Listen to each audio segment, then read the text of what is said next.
उसका दर्शन करना। उनको भी उसका दर्शन नहीं। रहो स्वर्गलोक में, लेकिन वो भी वहां दर्शन नहीं पा सकते। तो बताइए आप कि स्वर्गलोक में उसका दर्शन नहीं होता, सूक्ष्म लोक का उसमें दर्शन नहीं होता, तो फिर बताओ यहां मनुष्य शरीर मृतलोक सबसे महत्वपूर्ण, यह स्थान अति उत्तम। इससे बढ़कर के दूसरा अच्छा स्थान कोई नहीं। ये कर्म है, कर्म योनि, और वो सब हो गए। जो यहां कमाओ वो स्वर्ग में या आप तवे ब्रह्मांड में जाकर भोग लीजिए, और वहां पुण्य क्षीण हो जाए फिर आ जाइए। तो आपके लिए तो बड़ा सुलभ, बड़ा आसान, बिना देखे हुए आपको कोई बता दे। तो चीजें सब पहले भी थी, अब भी हैं, पहले भी लोग प्राप्त करते रहे, लेकिन ऐसा वक्त जमाना एक 50 साल के अंदर आया कि आप ऐसे प्रवाह में इंद्रियों के बह गए स्वाधीन और स्वतंत्रता में कि घर की लकीर तोड़ दी। बच्चों ने, देवियों ने, पुरुषों, समाज की तोड़ दी, जातियों की तोड़ दी, धर्म की तोड़ दी, राजपाट की तोड़ दी, सबकी लकीर। नहीं तो ये पहले सब अपनी अपनी लकीर में रहते थे। तो इसलिए जनता बिल्कुल स्वच्छ और साफ, निर्मल और नेक रहती थी, अच्छी रहती थी, मनुष्य बनकर, और सब में दया थी, सब में रहम था। लेकिन अब तो ये बात सब खत्म हो गई। तो थोड़ा पहले सत्संग सुन लीजिए आप।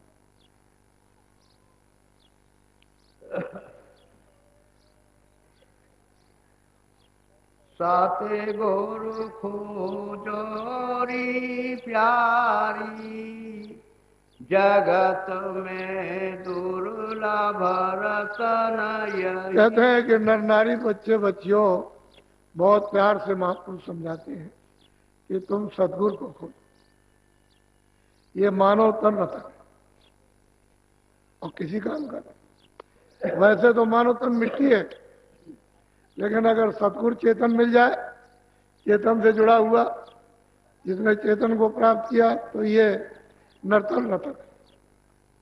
इसकी कीमत कुछ ऐसा अमूलक है। तो कहते हैं कि भाई तुम मतलब है सदगुरु की खोज करो, और क्या करो, कहते हैं उससे प्रेम करो, तो तुम्हारा ये शरीर रतन अमूलक। और अभी कोड़ियों के बदले में भी इसकी कुछ कीमत नहीं है। तुमको 500 रुपए में खरीद ले, 5,000 खरीदे, 200 रुपए में खरीद ले, तुम अपने आप को बिकने को तैयार। कोड़ियों के बदले में भी नहीं, और फिर आप किसी में भी नहीं खरीदे जा सकते। कहते हैं ऐसा नर्तन, कहते हैं कि तुम सदगुरु खोजो, ये दुर्लभ मानव शरीर, ये रतन है, इसको बेकार आप मत जाने दो। इसी में बैठ के प्रभु मिलता है, और वही सर्व संपत्ति है, वही सर्वधन है, सर्व सुख है, वही सर्व भंडार है, वही ज्ञान का है। उसी से छुटकारा होगा, नहीं तो ऐसे जन्मते और मरते न मालूम कितने अनगिनती युग बीत गए, अभी तक तो छुटकारा हुआ नहीं। तो बहुत प्यार से वो समझाते हैं कि तुमको करना क्या है। पहले सदगुरु की खोज, कहीं मिले, मुसलमान में मिल जाए, इनको मिल जाए, काला हो, सांवला हो, जैसा हो वो मिलना चाहिए। तुम उसको काला सांवला जात पात का मत देखो। कहते हैं मोल करो तलवार का, पड़ी रहने दो म्यान। अरे म्यान का क्या करते हो, तलवार का मोल। ज्ञान का मोल करो।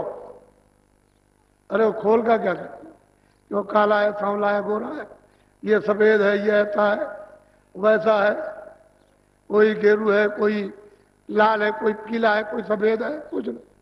उस ज्ञान का मोल करो।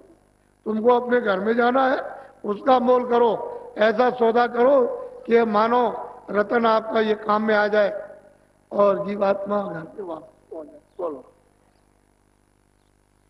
जिन पर मेहर दया सते गुरु की, उनको दरस दई। कहते जिन पर सदगुरु की दया मेहर दया दृष्टि है, उनको तो दर्शन मिलेगा ही, मिलता है, मिलेगा।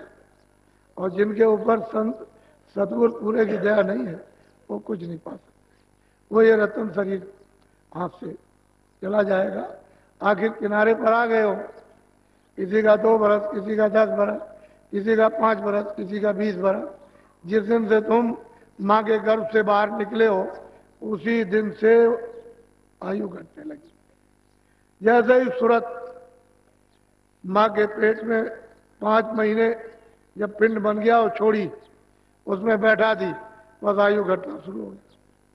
उसी दिन से गर्भ से ही आयु घटने लगी। एक एक दिन मतलब 9 महीने तो यूं ही चले गए आपके, और फिर बाहर आए हो तो आप समझ रहे हो बच्चा बड़ा हो रहा, और हम समझाते हैं घट रहा। इसमें से आयु कम हो रही। इसी में से 2 बरस, 4 बरस, 5 बरस का